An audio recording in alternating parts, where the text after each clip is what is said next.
Hello and welcome to the third ever Dempsey Center Facebook Go Live interview.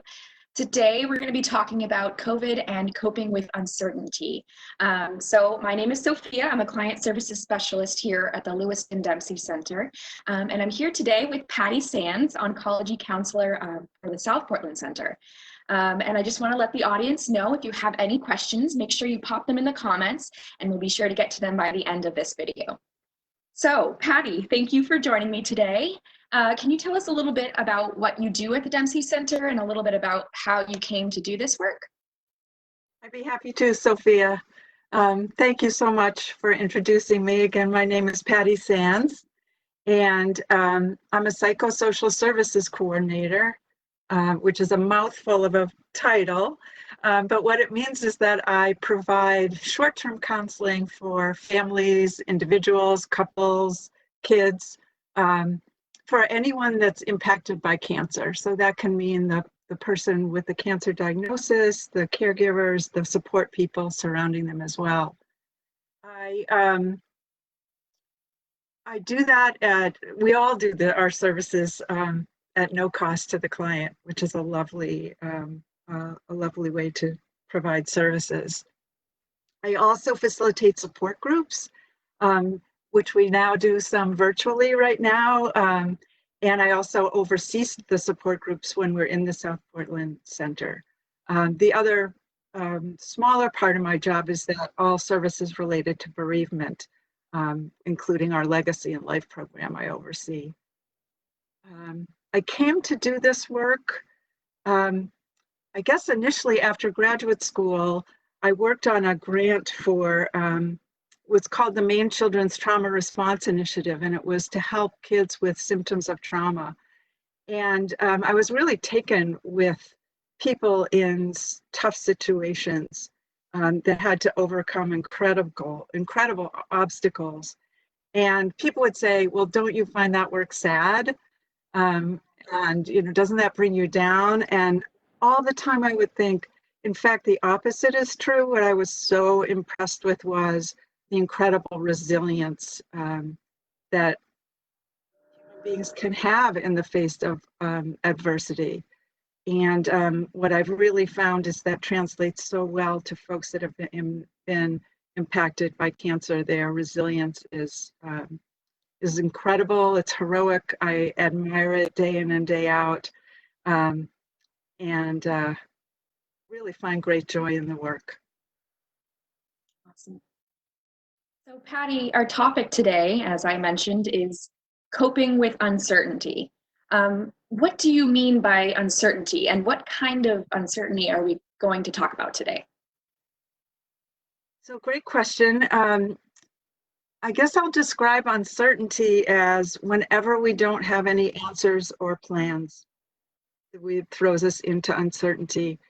It can also be when it's impossible to describe or predict a future outcome. We don't know what's out there, what's going to happen. And oftentimes it's not the uncertainty that's the problem, it's what we make up in the face of uncertainty. So we oftentimes catastrophize, which just is a big word for we imagine bad outcomes. We make it the worst because that's what our brains do. And I'll talk a little bit later about why that is. But the kind of uncertainty that I come across most often, there's a couple. One is if I had to name one theme for all the clients that I work with, both individually and in support groups, that comes up over and over again, is the uncertainty that comes along with a cancer diagnosis. There's so much that's unknown. What will my treatment be like? How can I manage this with my family, my job, my kids, whatever that is? What will the future hold? And of course, the human response is, will I be okay? And will I survive this? So huge amount of uncertainty comes along with just the diagnosis itself. And a lot of time is spent both in therapy and support groups on ways to keep that, to manage that a little bit better. And then of course, we've entered this whole other uncertainty on top of that, which is COVID-19.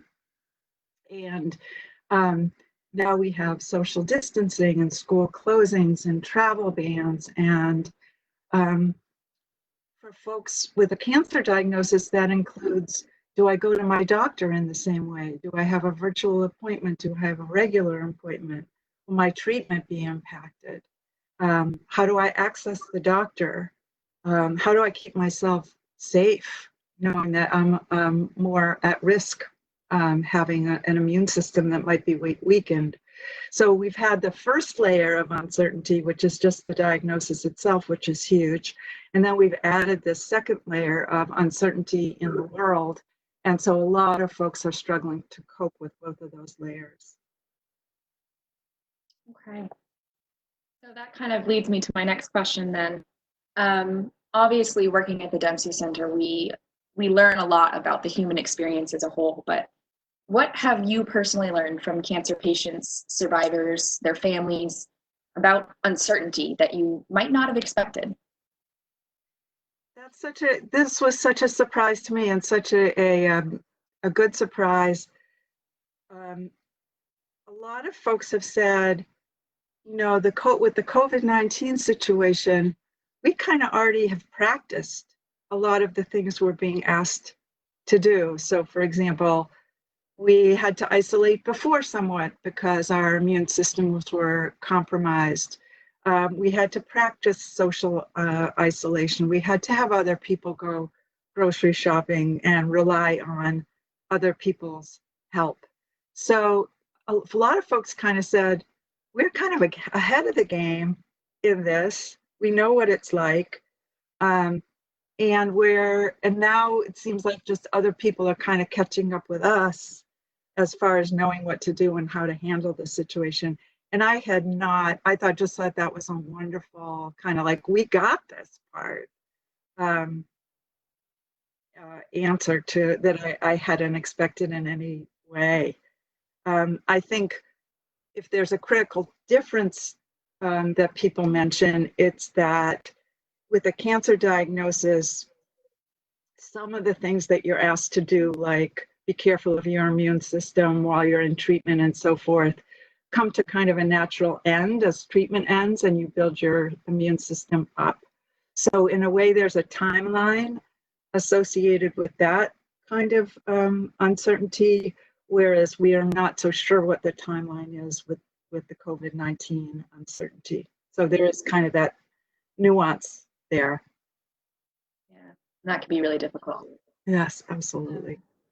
For anyone joining us, if you're just stopping in, my name is Sophia. I'm a client services specialist here at the Dempsey Center, and I'm here with Patti Sands, who is an oncology counselor, and she's giving us some tips and tricks on how to deal with uncertainty during this time. So, Patti, this is kind of the question I've been waiting to ask you. What strategies would you suggest for helping people deal with this uncertainty? I'm really glad you asked, and I'm just going to pop in one little section on our brain's response before I get to that, what everybody's waiting to hear, because I think it's a really important, important way to understand how normal and natural feeling uncertain in the face of all this is.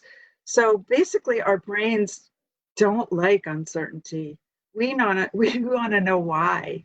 We want to know, why did something happen and how long it's going to last. And the reason is uncertainty causes anxiety and fear. And if I don't know the answer to something, I'm going to try to predict what that's going to be. And oftentimes we predict the worst case. It's just it's really, really human. And I was just thinking that research has told us that our brain actually will prefer a known negative outcome over an unknown outcome. So here, I'll just put that in more concrete terms. Researchers have been studying the stress response. And so they gave folks a choice between, if you knew that you were going to receive a physical shock, would that cause you more stress than if there's a 50% chance that you're going to get a physical shock or not? And lo and behold, in studying stress responses, which they can do by seeing how clammy we get, how fast our heartbeat goes, they found that the worst stress response was if they knew there was only a 50% chance that they would get the shock. So to me, that was really enlightening and helped me understand why the idea of not knowing can be so much worse than knowing, even if it's a negative outcome at the end of that knowing. So all of that adds up to sort of a cumulative experience of uncertainty here. The two things, the cancer diagnosis and the world of COVID-19. And I think what happens is we kind of get into this hyperarousal state of anxiety and fear. And what we know from fighting the lion in the cave back when, in our original being human, we produce chemicals in our body that lead us to be able to either fight the lion or run away from the lion. And in that doing, the oxygen and the chemicals that normally go to our brain that help us think straight go out to our hands and our feet. So we run or we flee or we fight the lion. And so we don't do our best thinking when we're in a hyper state of arousal. And so the strategies that we're about to talk about can really help bring down that hypervigilance, hyperarousal, so that we can begin to think more normally, which kind of makes everything better when we do that. So now I'll finally answer your question. So what can we do about it? I think one of the first things that we can do about it is to talk about what we're feeling. It sounds so simple and basic, but it was Fred Rogers that said a version of this quote, which is, everything mentionable is manageable. And the sort of the quicker version of that is to name it is to claim it. So if we can express what it is we're going through, sometimes that just puts enough of a container around it that it suddenly loses its grip on us somehow. So that's sort of the very, very first thing that we can do. Another thing is to monitor the messages that we give ourselves. We talk to ourselves all day in our heads, like we give ourselves messages about what's going on. And if we were to give ourselves the message, for example, this situation that I am in will never end, and the world is never going to be the same, that's a hard message and will raise our anxiety and fear. Versus if we put it in different terms, a reframe, this is a challenging time for all of us with a great deal of uncertainty. And I can take some wise actions right now in the face of this. See how that's such a different message and a much more manageable, because it leads you to action which you can actually do, like wash your hands and stay safe and isolate and all the things that we now are well versed in as far as what we can do. So the way that we think really affects the way that we feel and the way that we behave. There's a great bumper sticker that I bought for a lot of people once. It just says, "Don't believe everything you think." And that's just one of my favorite things to remind me that our thoughts that go through our brains, we don't necessarily have to become attached to, and we can replace them with more helpful thoughts. The other thing is, if you can find a mindfulness or a meditation practice that works for you. And all that means are find things that help us stay in the moment, because it's very hard to be anxious or fearful in the moment. It's usually about what we're worried about coming in the future or what's happened in the past. And there are a lot of apps out there that can really help us do that. A free one is the Insight Timer. It's a free app that helps us work on sleep and anxiety and stress. And I like it, Sophia, because it comes in like little 10-minute segments. And I don't know about you, but I can meditate in short stretches, and I need somebody talking to me, walking me through it at the same time. And it's very good for beginners. So I recommend that. A really simple thing that you can just do all by yourself. If you're finding your anxiety getting risen, you find your anxiety rising, just sit down in a chair and name every color that you possibly can in the room until you find your anxiety just lessening a little bit. And the reason that works, I'm told, is that we learned colors when we were little. And we don't need the oxygen in our brain to remember that, oh, I look at that and that's red. That's not a thinking process. That's like an innate, we know that that color is red. But at the same time, if you're naming colors, it's very difficult to be thinking thoughts about anxiety. So it really grounds us in the moment in a very simple and accessible way. So that's just a simple grounding exercise. The other thing just comes under the whole category of self-care. And just to name a few things that we can take control of under that is treating ourselves with kindness and self-compassion. So easy to judge ourselves in these moments and to get really hard on ourselves. And there's also wonderful podcasts and articles on self-compassion and kindness. Tara Brach, for example, who you'll see is on our website. I'll tell you how to get there in a minute.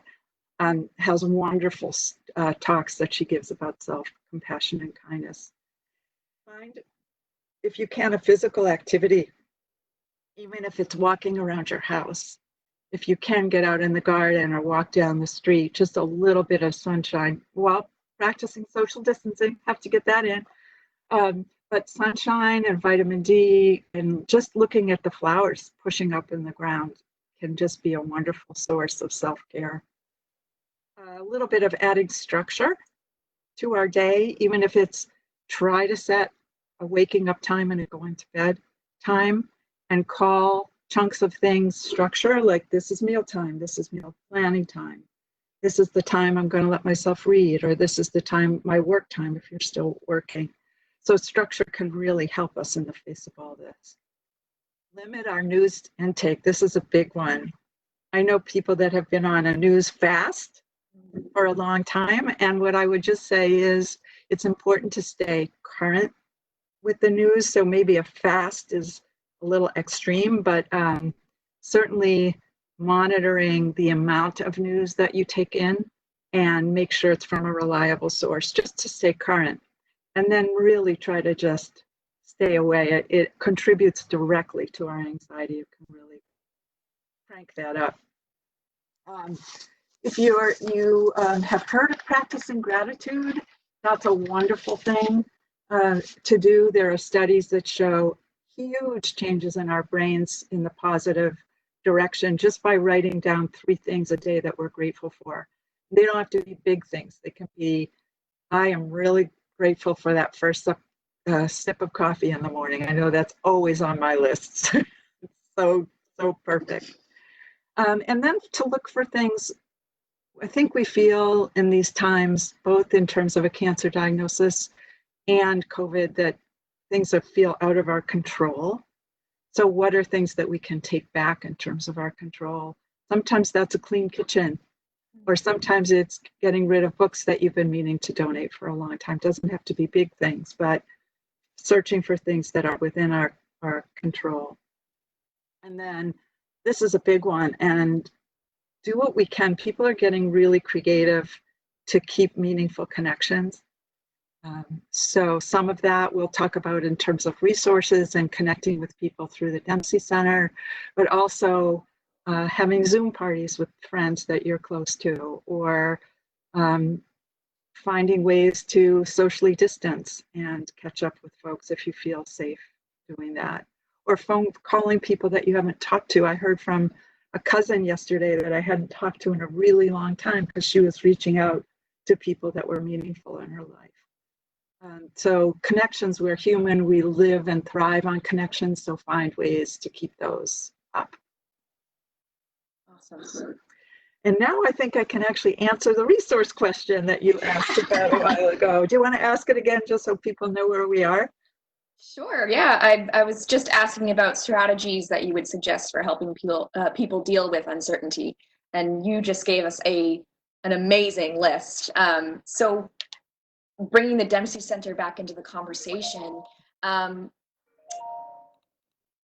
what resources are available through the Dempsey Center right now? Where can we find those? So right now in our virtual world, I'll just say our mission for people that might not know, that might be tuning in. Um, our mission is to make the world better for folks impacted by cancer. And we're able to provide our resources, what we provide, completely at no cost because of our fundraising opportunities that we'll talk about in a minute. But one of the things that we offer is called the Maine Cancer Mentors Program. And that's for folks that want to be linked with someone that might be going through a similar diagnosis and experiencing some of the same things that they're going through. And you can find out about that on our website. We're now doing virtual orientations for folks that might not already be a client of the Dempsey Center. And we've heard, Sophia, I think you have too, that the people that are doing the virtual orientations as well as the people getting them are really enjoying them and finding them. So that's really, really good.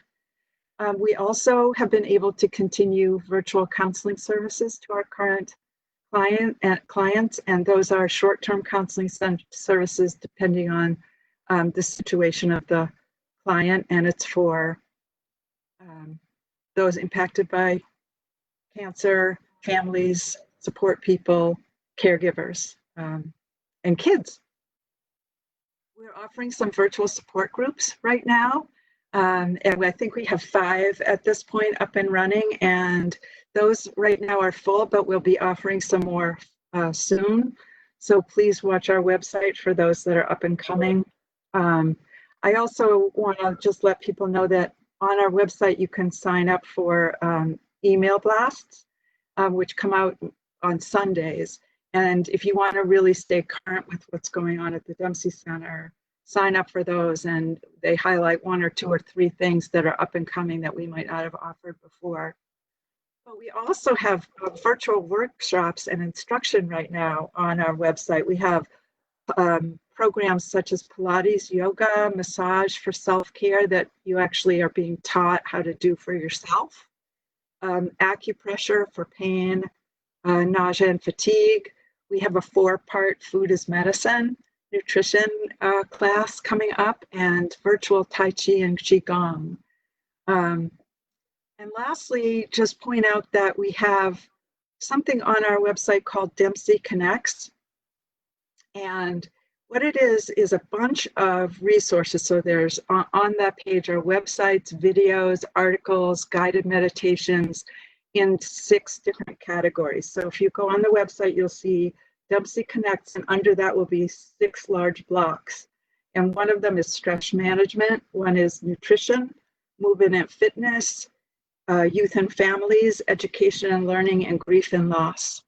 And all of our staff actually vetted those resources and put them on the website so that we're hoping that you're getting some of the best ones out there without having to do a lot of the research yourself. So even if you were to go on there under the stress management section, you would see particular articles and webinar about coping with uncertainty, for example, as well as all kinds of yoga and meditation resources as well.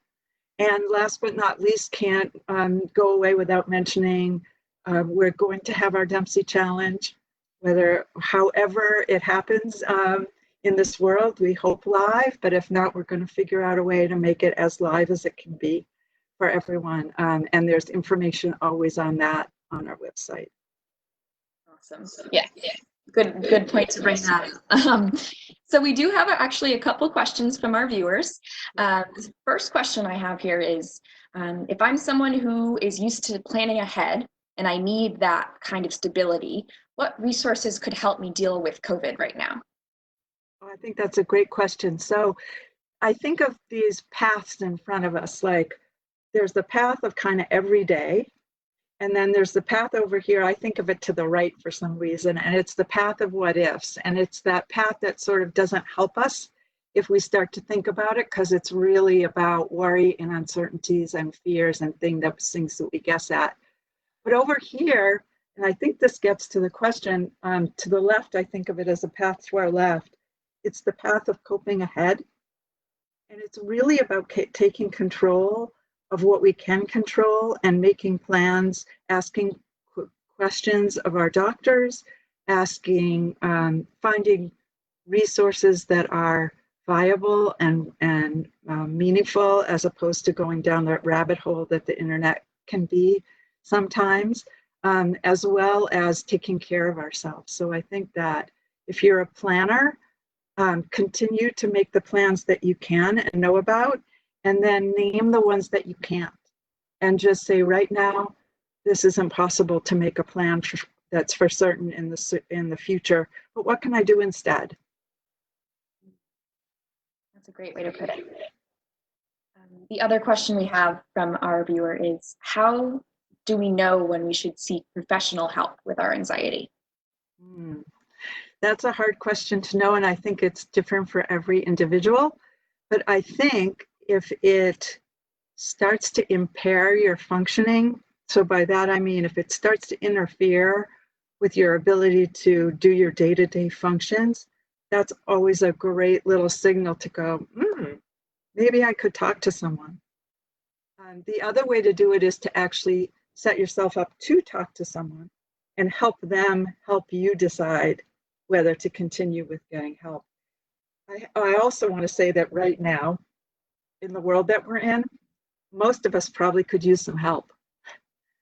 So if you're wondering, there are definitely ways to get that help, and I'd encourage you to seek it.